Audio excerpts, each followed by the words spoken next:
भगवतो नमो तस् भगवतो अरहतो सम्मा समुदस् नमो तस् भगवतो अरहतो सम्मा समुदस् नमो तस् भगवतो अरहतो सम्मा समुदस्। तथागत गौतम बुद्ध भगवान काश्यप बुद्ध से लेकर तनहंकर बुद्ध सभी बुद्धों से मैं हमारे पूजनीय जनरल सेक्रेटरी और हमारे संचालक और इसके जो हमारे कार्यक्रम के अधिष्ठाता महापात्रा जी और हमारे सभी वक्तागण श्रोतागण पहले उसमें आ गए थे। 8 बिंदुओं तक सम्मा दिट्ठी के जो भंते सारिपुत्र जी समझा रहे थे वो उपादान तक आ गए थे। 9वां जो पॉइंट उन्होंने कहा, जब भिक्षुओं ने कहा कि क्या कोई और भी मार्ग है, तो उन्होंने कहा हाँ है मार्ग। जो सम्मा दिट्ठी होता है वो तृष्णा के समुदय और निरोध को जानता है। तृष्णा का समुदय और उसका निरोध को जानता है, वो तब सम्मा दिट्ठी हो जाता है। ये तृष्णा क्या है, तृष्णा का समुदय क्या है, तृष्णा का निरोध क्या है, तृष्णा निरोधगामी मार्ग क्या है। तो तृष्णा जो है आप जानते हैं कि काम तृष्णा, भव तृष्णा, विभव तृष्णा।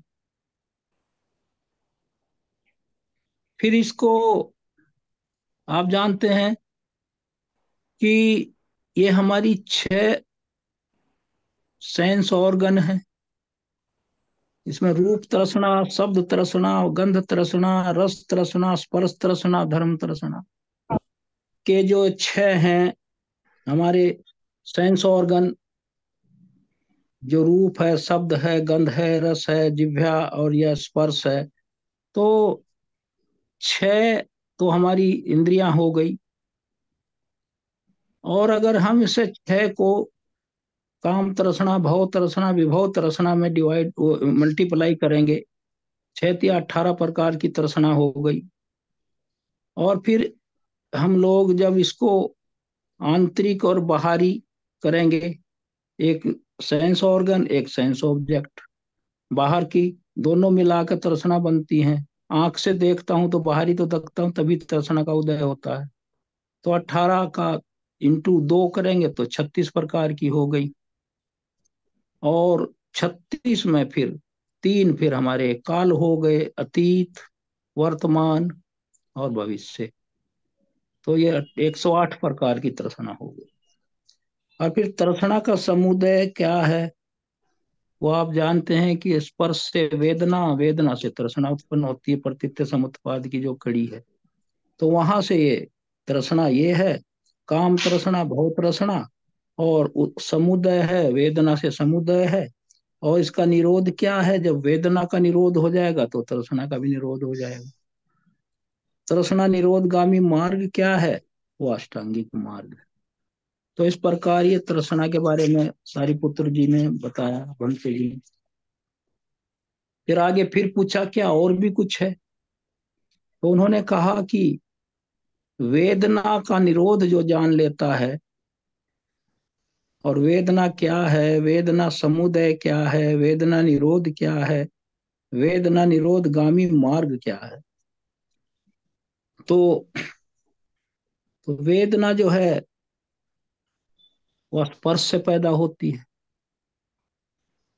जब हम किसी चीज को देखते हैं, ये बहुत बार हम लोग डिस्कस कर चुके हैं, जैसा उसे जी ने कहा कि इसको जितनी बार हम डिस्कस करें उतना ही ये रिपीट हो जाता है, क्योंकि हमारे जो मेंटल फैकल्टी है उसमें सेट हो जाए तभी फायदा है।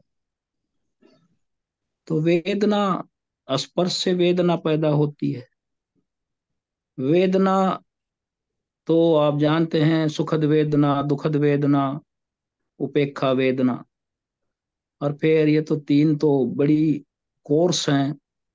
और फिर जो लाइट किस्म की दूसरी हैं जो होती है सोमनस्य दोमनस्य वेदना, जब हम और थोड़ा सा इसमें बारीकी से जाने लगते हैं तो ये 5 प्रकार की हो जाती है।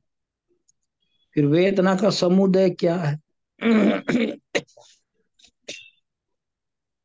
चक्षु स्पर्श, श्रोत स्पर्श, घ्राण स्पर्श, जिह्वा स्पर्श, काया स्पर्श, मन स्पर्श।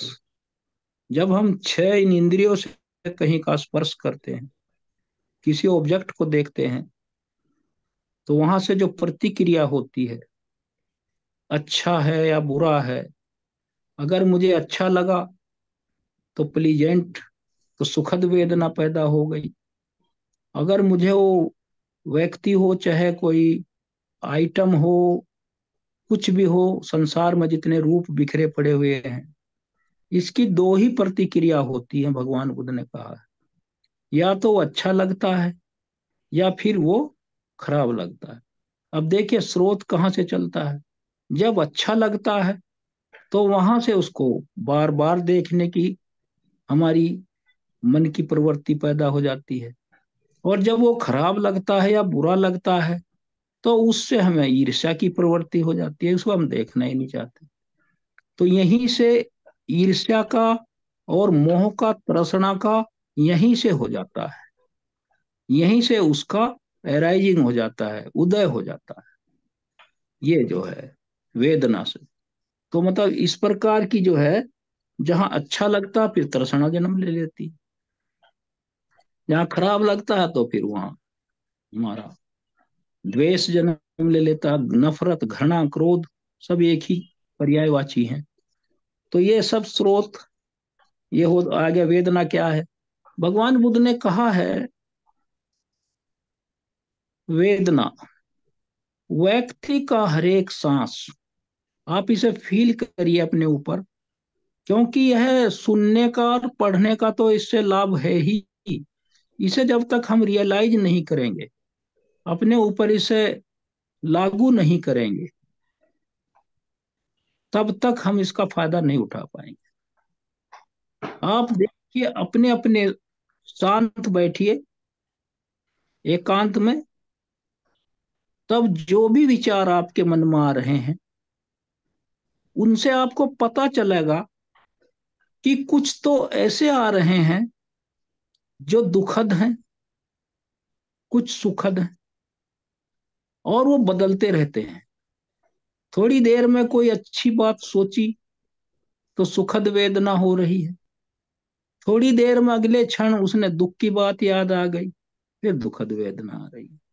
तो हमारा एक एक सांस, सभी का, हम लोग अविद्या की वजह से उसको देख नहीं पाते। हम अपनी सारी बीमारियां, भगवान बुद्ध ने कहा है, तभी तो वो बुद्ध हुए, हम जितनी सारी अपनी बीमारी का मार्ग और अपने सुख का मार्ग अपने अंदर से ही ढूंढते हैं, लेकिन हम उसको जानते नहीं। जो समझ जाते हैं वो फिर बाहर नहीं देखते, वो अंदर अपना विश्लेषण करने लगते हैं।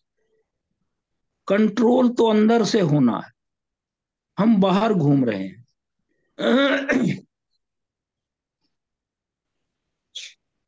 उनका दुखों का शुरुआत करने वाला भी मैं ही हूं, और दुखों का अंत करने वाला भी मैं ही।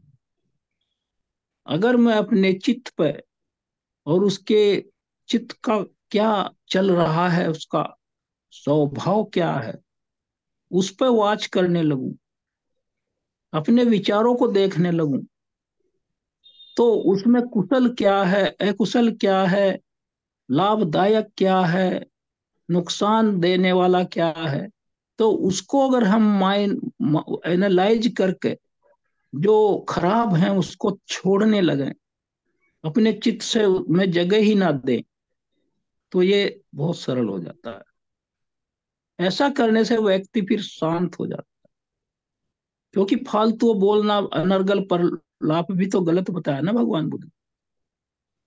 फालतू बोलना, मजाक में भी झूठ बोलना, तो ये सारी चीज जो है बंद हो जाएंगी, और हमारा 95% टाइम इसी में जाता है। 5% भी हम अपने चित्त को शुद्ध करने की तरफ नहीं ले जाते। कभी उसकी बात सोच रहे हैं, फिर उसकी आलोचना कर रहे हैं। व्यर्थ में ही हम अपने कर्मों का, मतलब यह एक ऐसा भंडार पैदा कर रहे हैं जो दुख देगा आगे। तो ये इसी तरह का है, वेदना 6 प्रकार की सभी इंद्रियों के अनुसार है। इसी से फिर तृष्णा पैदा होती है। तो इसका समुदय है तृष्णा, वेदना से तृष्णा, वेदना है, स्पर्श से वेदना होती पैती है। वेदना का निरोध क्या है? स्पर्श का निरोध हो गया तो वेदना का निरोध हो गया। और निरोधगामी मार्ग फिर अष्टांगिक मार्ग है। तो ये वेदना जो है, भगवान बुद्ध ने कहा है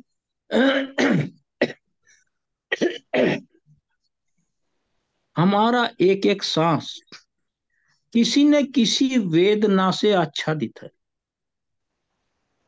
वो वेदना रहित नहीं है। वो वेदना रहित तब होगा जब हम कम से कम अनागामी हो जाए,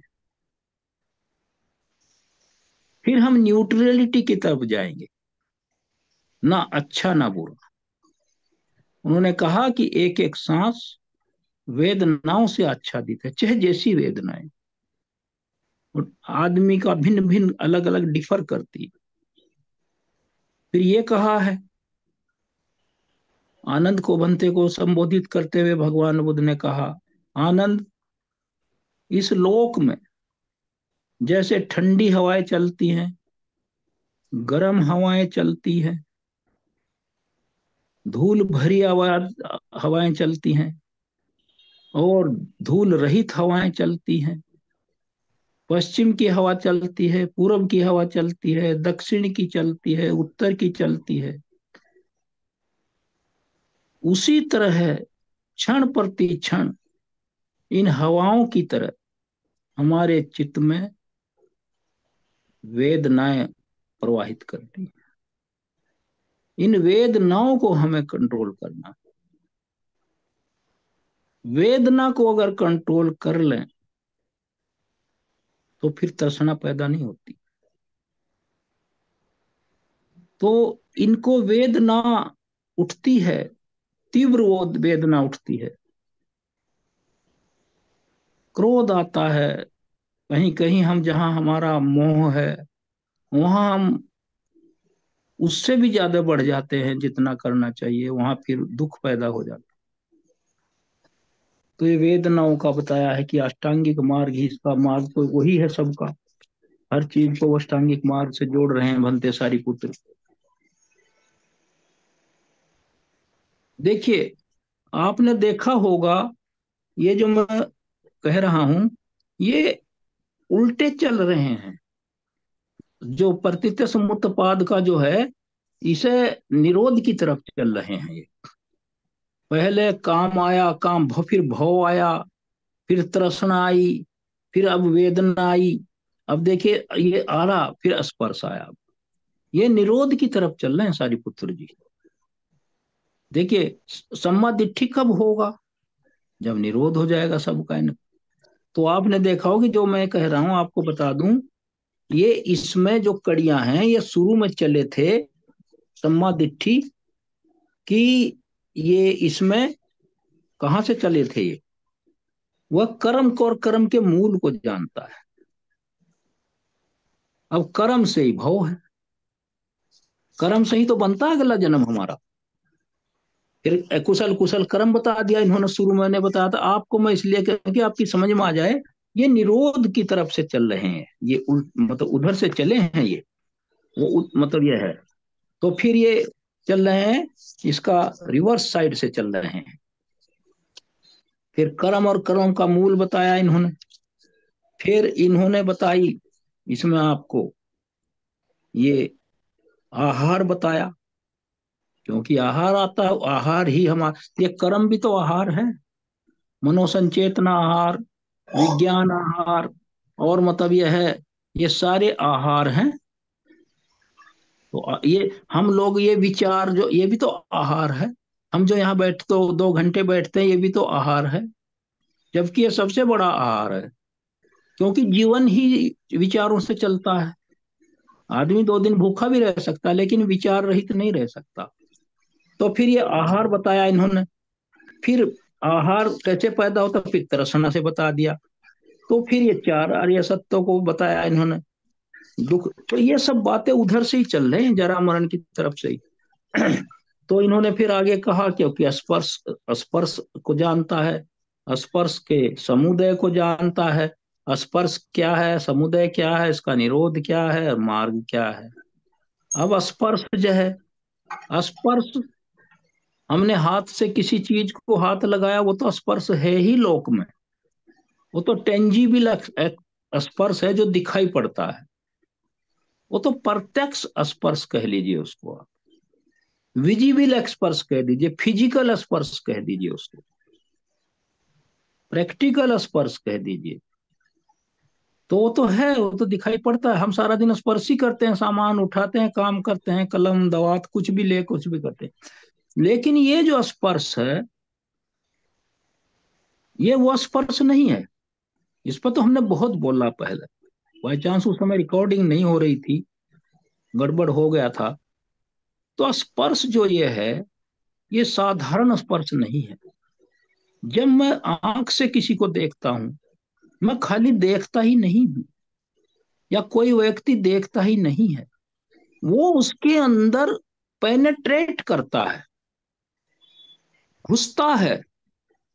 जैसे हमारे बॉडी में धूप और ठंड घुसती है, क्योंकि वो अपनी, उसकी जो प्रवृत्ति है आदमी की, उसके अनुसार पेनेट्रेट करता है।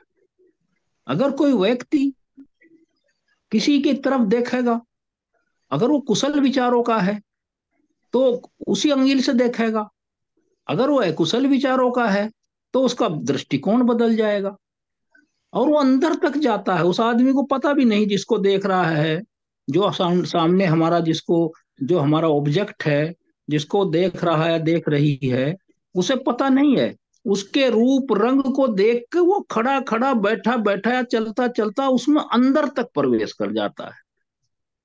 इसका ये क्वालिटी होगी, ये होगा, अगर ये मैं इसे प्राप्त कर लूं तो फिर ऐसे होगा, फिर ऐसे होगा।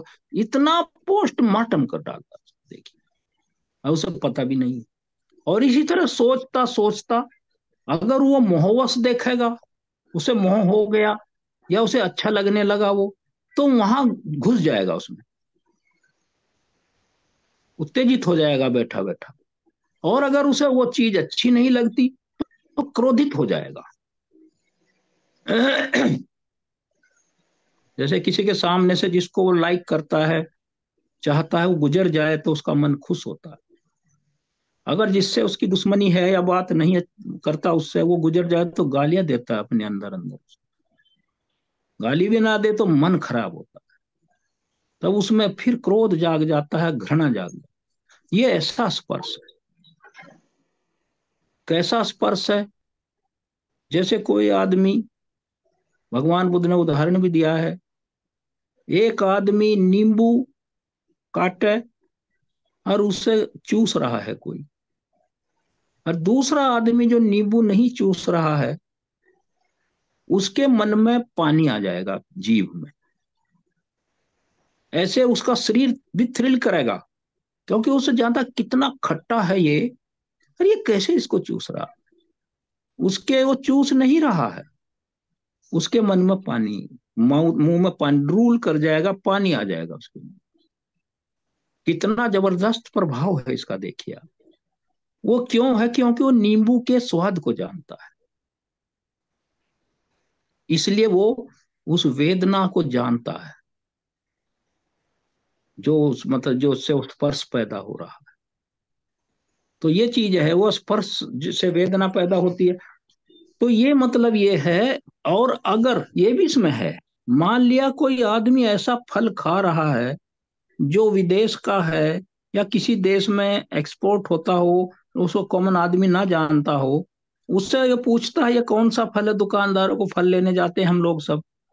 तो कुछ फल वहां ऐसे भी होते हैं जो हर जगह अब हर देश के फल मिलने लगे हैं। तो वहां उसको पूछेगा भाई कैसा स्वाद है इसका, फल वाले से, वो कहेगा साहब, बताएगा कुछ अपने हिसाब से। फिर वो उसे ले, उससे अगर उसके सामने दूसरा आदमी खाए, तो उसके मन में कोई प्रतिक्रिया नहीं होगी, क्योंकि उसका स्वाद ही नहीं जानता हो, उसे मतलब भी नहीं है कुछ बात से। यहाँ आदमी उसी में लीन होता सकता है जिसके टेस्ट को जानता है। ये भी प्रभाव है इसका, क्योंकि उसने उसको उसमें रहता है। आदमी का, स्त्री पुरुष का और बच्चों का माता पिता से मिलना, आप देखिए, जब आदमी की किसी बहन की शादी होती है, जवान लड़की सुंदर लड़की की शादी होती है, उसका भाई जब विदाई के टाइम पे उसको रोते हैं, विदा करते हैं, क्या भावना होती है, कैसी भावना होती है। हम सभी परिवार वाले हैं, क्या भावना होती है, कितना भावुक होता है। क्या वो कभी सोचता है कि एक जवान लड़की उसको लिपट के रो रही है विदाई के समय? भावना क्या होती है? माँ के साथ मिलता है, क्या भावना होती है, बहन के साथ, पिता के साथ, किसी भी उसके साथ, कितना भावुक और वो हो जाता है वो। और वहीं स्त्री का स्पर्श देखिए। तो ये चीजें इस तरह की है, वो पेनेट्रेट करता है।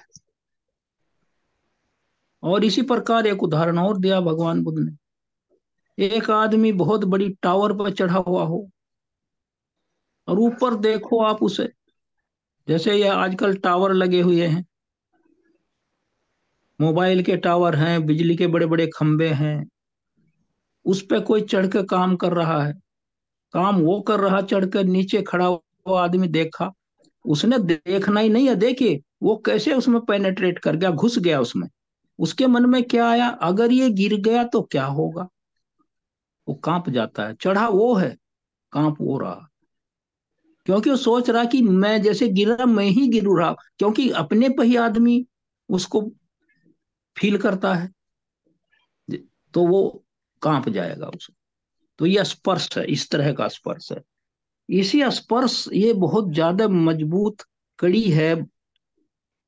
जैसे भगवान, ये स्पर्श जो है ना, भगवान बुद्ध ने इसके प्रति बहुत सावधान किया है। जब भी हम कहीं कुछ देखते हैं, सुनते हैं, कानों को अच्छा सुनने वाला गाना है, अच्छे दोस्त की आवाज है, कितनी अच्छी लगती है। किसी ऐसे आदमी का फोन आ गया जिससे बात नहीं करना चाहते, काट देते हैं, कह दो है नहीं घर में, मैं अभी बाद में बात करूंगा, बिजी हूँ, उसे बात नहीं करना चाहते। और जो अच्छा लगता है उसे घंटों बात कर रहा, अपना नहाना धोना भी भूल गया। तो ये चीजें हैं। और जिह्वा के लिए है, जीभ को जैसा अच्छा लगता है, कैसी गंध अच्छी लगती है, किसी से मिलना अच्छा लगता है, कौन से कोई कैसी तरह की किताब पढ़ना सोचता है, अच्छे विचारों, किसी के साथ जाकर घंटों सत्संग करता है, किसी के यहाँ बुलाने से भी नहीं जाता क्योंकि वो सत्संग नहीं करता, वो उल्टी बातें करता है। या स्पर्श को मैं इस तरह डिफाइन कर रहा हूँ, इस तरह का ये बहुत ही ज्यादा वो है। और इसका स्पर्श जो है, स्पर्श का जो निरोध है, जो मतलब ये है, जब नाम रूप का मतलब ये छह आयतन का निरोध हो जाता है, तो स्पर्श का भी निरोध हो जाता है। जो हमारी इंद्रिया अगर नहीं होंगी तो इंद्रिया ही तो स्पर्श करती हैं, उल्टा चल रहे हैं ये। उसे छह इंद्रिया स्पर्श, उधर तो है छह आयतन से स्पर्श पैदा होता है, और यहाँ स्पर्श से जब आयतनों का निरोध होता है तब स्पर्श का निरोध हो जाता है। ये मतलब है कहने का। फिर आगे कहा है, ये अष्टांगिक मार्ग है इसका मार्ग। फिर कहा कि क्योंकि वह, उन्होंने फिर पूछा कि क्या और भी कोई मार्ग है, कहाँ है, क्योंकि वह छह आयतनों के समुदय को जानता है और निरोध को जानता है, और निरोधगामी मार्ग को, तो सम्यक दृष्टि होता है वो। तो ये आयतन क्या है? आयतन को वैसे तो फैकल्टी कहा है, लेकिन इन्हें सेंस ऑर्गन कहते हैं। छह इंद्रियां हमारी, चक्षु, श्रोत, घ्राण, जिह्वा, काया और मन, ये छह इंद्रियां हैं। ये कहाँ से पैदा होती है? छह इंद्रियां कहाँ से पैदा होती है? ये तो नाम रूप से पैदा होती, माइंड एंड मैटर्स और तृतीय उत्पाद में नाम रूप से षडायतन पैदा होता है, छह इंद्रियां पैदा होती हैं। तो ना ये ब्रांचेज हैं। जब माता के गर्भ में बच्चा डेवलप होता है, तो पहले उसका माइंड और मैटर जो है वो बनता है। फिर 2 महीने के बाद तक उसमें से फिर इसकी बाहें निकलती हैं, कान निकलते हैं, आंखें निकलती हैं, सारी 6 इंद्रियां बननी शुरू होती। बॉडी तो है ही अपने आप में। और जो माइंड है वो विकसित होना शुरू हो जाता है, सुनने लगता है वो आवाज, ऐसा कुछ हो रहा है जहां तक भी होती है। तो ये सब चीजें हैं। तो ये नाम रूप से, माइंड एंड मैटर से ही पैदा होती हैं। ये ब्रांचीज हैं। जब गर्भ में बच्चा होता है तो शाखाएं हैं ये उसकी, जो इंद्रिया कहते हैं हम इसको। तो ये 6 आयतन है। चक्षु है, उसमें स्रोत है, कान है, घ्राण है, नाक है, जीव है, काया है, और मन है। तो ये 6 इंद्रियां हैं। इनका समुदय कहाँ से है? नाम रूप से पैदा होती हैं ये, माइंड एंड मैटर से नाम रूप से पैदा होती हैं। और जब नाम रूप का ही समुदय हो, निरोध हो जाएगा तो समुदय खत्म हो जाएगा। नाम रूप, तो ये चीज है। और ये मार्ग है, अष्टांगिक मार्ग। आयतन कहते हैं इसे। आयतन क्यों कहते हैं? भगवान बुद्ध ने कहा, हमारा चित्त, इसे ध्यान से सुनिए, हमारा चित्त इन इंद्रियों में आश्रय पाकर, जो जो रूप है बाहर के, उनको, उनसे कनेक्ट होता है। अब जैसे आपका चित्त है, और अभी आप किसी से बात कर रहे हैं, उदाहरण दे रहा हूं, तभी कहीं से आवाज आ गई या गाना सुना आपने, तो वो जो चित्त है, फिर अगर वो गाना आपकी पसंद का है, तो वो आपका जो चित्त है वहां फिर कान में स्थापित हो जाएगा, और फिर उस पर ज्यादा फोकस करेगा, उसे सुनने लगेगा। फिर इधर बात करना छोड़ देंगे आप, क्योंकि चित्त एक बार में एक ही इंद्री में स्थापित होता है। वो डबल काम नहीं कर पाता। अगर वो किसी तरफ देख रहा है, बहुत ही लीन है देखने में, तो उसको आवाज सुनाई नहीं देगी, चाहे कितना आवाज लगाते रहो। और अगर वो गाना सुन रहा है तो उसके साथ उसे कुछ भी पता नहीं चलने का। तो इन आयतनों, ये इंद्रियां, जो जो आयतन हैं, ये चित्त के एजेंसीज हैं। इन्हीं का सहारा लेकर चित्त बाहर के जो ऑब्जेक्ट हैं उनके बारे में डिसाइड करता है ये क्या है। इनका ये काम है। देखिए, जब जैसे कोई बहरा होता है, वो तो सुन नहीं सकता, वो क्या डिसाइड करेगा? अंधा होता, वो देख ही नहीं सकता, क्या डिसाइड करेगा? जैसे साइनस होता है, उनको गंध नहीं आती, उसे पता ही नहीं गंध दुर्गंध का। तो ये चीज है। और जैसे आपका जिह्वा है, जैसे भगवान बुद्ध है, वो स्वाद से ऊपर उठ गए, और हम लोग स्वाद में फंसे हैं। हम अगर खाना अच्छा नहीं लग रहा तो नाराज हो रहे हैं, क्योंकि हम स्वाद से बंधे हुए हैं। जिह्वा, मुझे तो वही स्वाद चाहिए, वही चाहिए।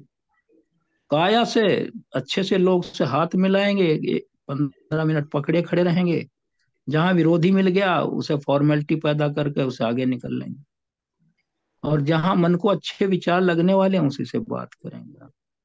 तो ये आयतन जो है चित्त के स्थान है, इन्हीं में प्रश्रय पाकर वो विषयों का ग्रहण करता है। जो ऑब्जेक्ट हैं उनको ग्रहण करता है, इन्हीं में स्थापित होगा। चित्त आंख में स्थापित होगा तभी तो पूरी तरह पेनेट्रेट करेगा, तभी तो फीलिंग आएगी, फिर वो संज्ञा आएगी, पहचानेगा क्या है, फिर संस्कार आएगा, निर्णय लेगा, फिर विज्ञान में स्थापित हो जाएगा।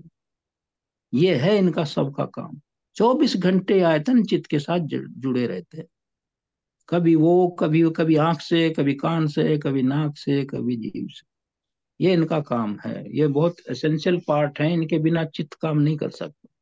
तभी तो लोग कहते हैं कि मूक बधिर है, मेंटली रिटार्डेड है। जब उसकी कोई एक फैकल्टी नहीं होती तो वो, उसे फिजिकली चैलेंज्ड कहते हैं, इनकेपेसिटेट कहते हैं, ये चीजें हैं। तो ये है। और फिर वो एक, फिर इसको कहता, फिर आगे पूछते हैं इसके अलावा बताइए। फिर सारी पुत्र जी कहते हैं उल्टा चल रहे हैं, क्योंकि वो नाम रूप को जानता है, उसके समुदय को जानता है, निरोध को जानता है, मार्ग को जानता है। अब नाम रूप, आप जानते हैं नाम माने माइंड, रूप माने बॉडी।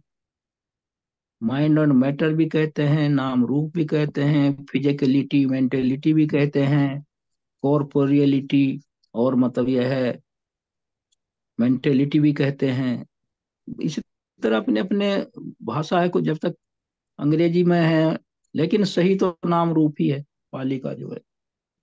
तो नाम रूप कैसे होता है, कैसे पैदा होता है? अब संस्कार से वेदना, विज्ञान से नाम रूप पैदा होता है। अब जानते हैं उसमें प्रतीत्य समुत्पाद में विज्ञान से नाम रूप पैदा होता है। अब एक बात है इसमें इंपॉर्टेंट, संस्कार से विज्ञान पैदा होता है, नाम, और नाम से विज्ञान से नाम रूप पैदा होते हैं। एक थोड़ा सा बहुत कठिन बात है यहाँ। अब अगर हम देखें कि संस्कार जो हम कर्म करते हैं, संस्कार वो हैं जो हम चित्त से करते हैं, वो वाणी से करते हैं, शरीर से करते हैं। उससे तो संस्कार जैसे भी किया, जैसे कर्म करे, फिर उसी के अनुसार आगे जन्म हो गया, हमारा विज्ञान बन रहा है वहां। फिर वहीं से जैसे मैंने शाखाएं फूटती हैं, फिर आयतन बनते हैं नाम रूप से। तो ये जो नाम रूप है और विज्ञान, इसमें फर्क क्या है? नाम भी माइंड है और विज्ञान भी चित्त है। ये इसमें देखिए, ये आप लोगों को प्रश्न करना चाहिए कि जब विज्ञान है तो फिर नाम भी तो विज्ञान ही है।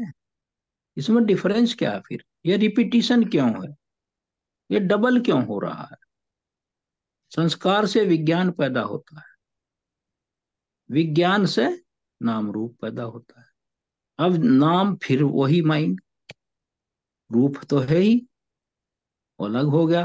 रूप तो समझ में आ रहा, विज्ञान से नाम। लेकिन नाम क्यों हो रहा अगली बार? वो तो विज्ञान ही है, पर वो भी नाम ही है, माइंड ही है। इसमें यह है कि जब विज्ञान, संस्कार से विज्ञान पैदा होता है, वो जो विज्ञान है वो विपाक चित है। वो सर में वो विपाक चित है। विपाक चित मीन्स जितने हम कर्मों के अनुसार हमारा चित्त बना है, विपाक चित्त, तो विपाक चित्त है वो। जब भी हम जन्म होता है तो वो होता है रिजल्टेंट कॉन्शियसनेस। रिजल्टेंट माने कर्मों के अनुसार जो रिजल्ट है, कॉन्शियसनेस। क्योंकि चित्त पैदा होगा, विपाक चित्त कहिए उसको आप। अब विपाक चित्त तो पैदा होगा एज ए होल, वो एज ए होल है, वो विज्ञान पैदा हो गया। एक भ्रूण पैदा हो गया, फिटस कहिए उसको आप, उसको फिटस कहिए। मैं और सरल कर देता हूं उसको, जो प्रतिसंधि चित्त है वो विज्ञान है, वो भ्रूण है, फिटस है वो तो बन गया।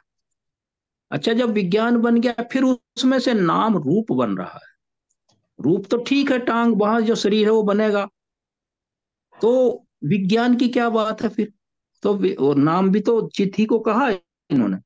इसमें फर्क यह है कि जो नाम है वो चैतसिक है, चैतसिक मेंटल फैक्टर। ये जो 52 प्रकार के मेंटल फैक्टर हैं जो माइंड को सपोर्ट करते हैं, जैसे वेदना है, चित्त है, संस्कार हैं, और ये जो हमारी जितने 52 प्रकार के हैं, ये अटेंशन है, और ये मतलब ये है, ये 52 प्रकार के हैं। वो चैतसिक कहते हैं, मेंटल फैक्टर। यहाँ नाम का मतलब मेंटल फैक्टर से है। क्योंकि जब वो होता नाम, विज्ञान से नाम रूप पैदा होंगे, तो वहां माइंड तो बन गया। अब माइंड को असिस्ट करने वाले मेंटल फैक्टर बनते हैं फिर उस लिंक में, उसे कहते हैं नाम। वो मेंटल फैक्टर हैं, क्योंकि वो नाम माइंड से जुड़े हैं, इसलिए नाम ही से रिलेटेड रहेंगे वो। ये बात है उसका, ये कठिन बात है जो मैं आपको बता रहा हूं, इसे समझना चाहिए। क्योंकि कभी कभी आदमी कंफ्यूज हो सकता है, मैं कंफ्यूज हुआ था, इसलिए मैं इसको जानता हूं। क्योंकि इसमें मैंने पूछा था अपने एक जानने वाले, बहुत अच्छे थे, उनका अब नहीं है इस दुनिया में, उनसे मैंने पूछी थी ये बात। मैं कहा जब विज्ञान नाम हो, चित्त हो गया, फिर नाम भी आगे वही है, ये डबल क्यों? उन्होंने फिर बताया कि ये जो मेंटल फैक्टर है, तब मैंने समझ गया। फिर वो मैं जब उन्होंने एक सेंटेंस कहा मुझे, मैंने समझ गया। फिर मैंने कहा गुरुजी मैं आपको समझ गया। फिर उन्होंने सोचा इतना जल्दी कैसे समझ गया? मैं कहा मैं उदाहरण दे रहा हूँ आपको। कहने लगे बताइए। मैं कहा हमने गाड़ी स्टार्ट करी, उसमें इग्निशन हो गया, पेट्रोल जलने लगा, आवाज आने लगी। मैं कहा ये तो नाम, ये तो विज्ञान हो गया, क्योंकि उसमें वो आ गया, वाइब्रेशन आ गया, हरकत आ गई। मैं कहा ठीक है, वो बोले। और फिर मैंने जब हमने गियर में डाला उसको, तो चलेगी तो तभी वो, जब गियर में डाले तो ये नाम हो गया। उन्होंने मुझे आशीर्वाद दिया कि साधु साधु साधु। तो ये डिफरेंस है इसमें। तो मैं आपको ये क्लियर कर रहा था। तो उन्होंने कहा कि ये अच्छा, ना, ये जो नाम रूप है, अब रूप कैसे पैदा होता है? ये तो नाम का तो वो हो गया, वो उसी में उसकी विशुद्ध मेंटल फैक्टर है वो। ये जो रूप है हमारा पूरा बॉडी, ये हमारा जो कर्म जैसे हम करते हैं, हमने किसी को खाना खिलाया, किसी को दवाई दी, किसी की बीमारी में सेवा करी, किसी की टांग टूट गई उसका इलाज कराया, और किसी को मतलब ये शरीर में कुछ भी हम उसके कमजोरी है, उसको बढ़िया टॉनिक पिलाए खिलाए, तंदुरुस्त कर दिया। तो ये कर्म जो होते हैं, दूसरों के बॉडी को, दूसरे के आदमी को सेवा शुश्रूषा करके जिंदा रहने के लिए, स्वस्थ रखने के लिए जितने हमें काम करते हैं, उसी से हमारा, उन्हीं कर्मों के अनुसार हमारा बॉडी बनता है। अगर हमने किसी की टांग तोड़ी है तो हमारे लंगड़े होंगे, किसी की आंख फोड़ी है तो हम भी अंधे होंगे, और किसी को मतलब ये जो हमने अंग भंग किया है, तो उसी रूप में हमारा भी होगा। तो ये टोटल कर्मों पर आधारित है। और वो जो उधर की जो फीलिंग है, चेतना की है, जो फिर बारीक बातें हैं जो उषा जी बता रही थी, उसके अनुसार फिर वो चित्त बनता है। चित्त में वो है अंदर की जो बात है, गंभीर बातें। ये तो कर्म है हमारे, जो दिखाई पड़ते, खाना खिला रहे, सेवा कर रहे हैं ये, लेकिन करते तो उसी भावना से हैं। जो भावना है वो उधर डाइवर्ट हो जाती है, नाम और विज्ञान की तरफ। और जो हमारा, जो उसको लाभ मिल रहा, उस आदमी को जिसको हम सेवा कर रहे हैं, वो शरीर मजबूत हो रहा, उसी रेशियो में मेरा आगे, मुझे ऐसा ही शरीर मिलेगा। ये चीज है इसमें। तो नाम को जानता है, रूप को जानता है, तो समुदय, विज्ञान, विज्ञान से समुदय होता है इसका। फिर ये समुदय मैंने बता दिया। जैसे हमारा कर्म है, मैं पहले भी कह रहा था, हमारा कर्म है, ये बीज है। जो भी हम काया से, वाणी से, चित्त से करते हैं, ये बीज है। और ये जो हमारी कॉन्शियसनेस है, विज्ञान है, ये इसका खेत है। उसी में तो डेवलप होता है ये, वहीं तो इसका प्रस्फुटित होता है, वहीं डेवलप होता है, वहीं फ्लोरिश करता है। वहीं से हम आपको उसको आगे बढ़ाते रहते हैं। फिर कोई फिर श्रोतापन हो गया, कोई अनागामी, शक्दागामी हो गया, अनागामी हो गया। वहीं से इसका प्रोलिफ्रेशन, जिसको विस्तार, फैलाव, एक्सटेंशन, एक्सपेंशन, फिर वो होता रहता है चित्त में। वो तो खेत है, उसे चाहे जितना बढ़ा लो। एक छोटा सा बरगद का बीज है, सरसों के दाने के बराबर, और कितना विशाल काय वर्धन बन गया वो। सरसों के दाने के बराबर वाला बीज कितना विशाल काय है, देखिए आप। क्योंकि वो आहार और जो उसकी जो है उस पर निर्भर है वो। हम भी जब पैदा हुए थे 1 फीट का लंबाई थी, आज कितनी कितनी हमारी लंबाई है। तो ये क्या है? ये आहार पर हम जिंदा है। जो हमारा कबलिंकर आहार है, विज्ञान आहार है, स्पर्श आहार है, मनोसंचेतना आहार है। और कभी कभी तो मेरे मन में एक बात आती है, मैंने किताब में भी पढ़ा है, कि लोग कहते हैं कि कैसे आदमी का जन्म होता है, क्या वही है या कोई दूसरा है, कैसे होता है। इसमें तो नागसेन ने भी कहा ना वो है ना दूसरा है, ना तो प्योरली वो है ना स्ट्रिक्टली दूसरा है। स्ट्रिक्टली कह रहा हूं कि ज्यों का त्यों, या फिर दूसरा क्वाइट डिफरेंट, वो भी नहीं है। ना वो ऐसा है ना दूसरा है। तो उसमें अब आप अपने बारे में सोचिए, कितना सरल उत्तर है इसका, और इसका कितना कठिन बना दिया इसको। जब हम 5 साल के थे और कैसे थे, और आज हम जितनी हमारी सबकी अलग अलग आयु हो गई है, आप सोचिए अपने बारे में। वो 5 साल का लड़का या लड़की जो भी हम हैं, वो कहाँ गया। कभी सोचा आप लोगों ने इस बारे में? 5 साल वाला फोटो प्राइमरी स्कूल का कभी आज के स्कूल से मिलाया है, आज के फोटो से? वो कहाँ गया? अगर आपसे पूछा जाए कि आप वही हैं, तो आपका उत्तर क्या होगा? आप ये तो कह नहीं सकते मैं वही हूं। फिर आप इतने बड़े क्यों हो गए 6 फीट के? फिर आप कहेंगे कि मैं दूसरा हूं। आप दूसरे कहां से डिफरेंट हो गए? वो कहाँ गया फिर पहला, 5 साल वाला? तो यही उत्तर होगा ना आपका, कि ना वो हूं ना दूसरा।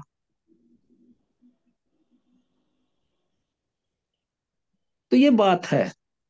तो इसमें नाम रूप का फिर समुदय हो गया, निरोध हो गया। जब विज्ञान का निरोध हो जाएगा तो उसका हो जाएगा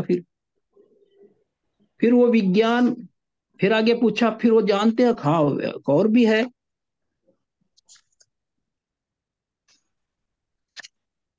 तो ये अब विज्ञान को क्या और भी है, विज्ञान के बारे में बताया उन्होंने। तो इसमें इतना ही आज रखते हैं, क्योंकि फिर डाइट ज्यादा हो जाती है,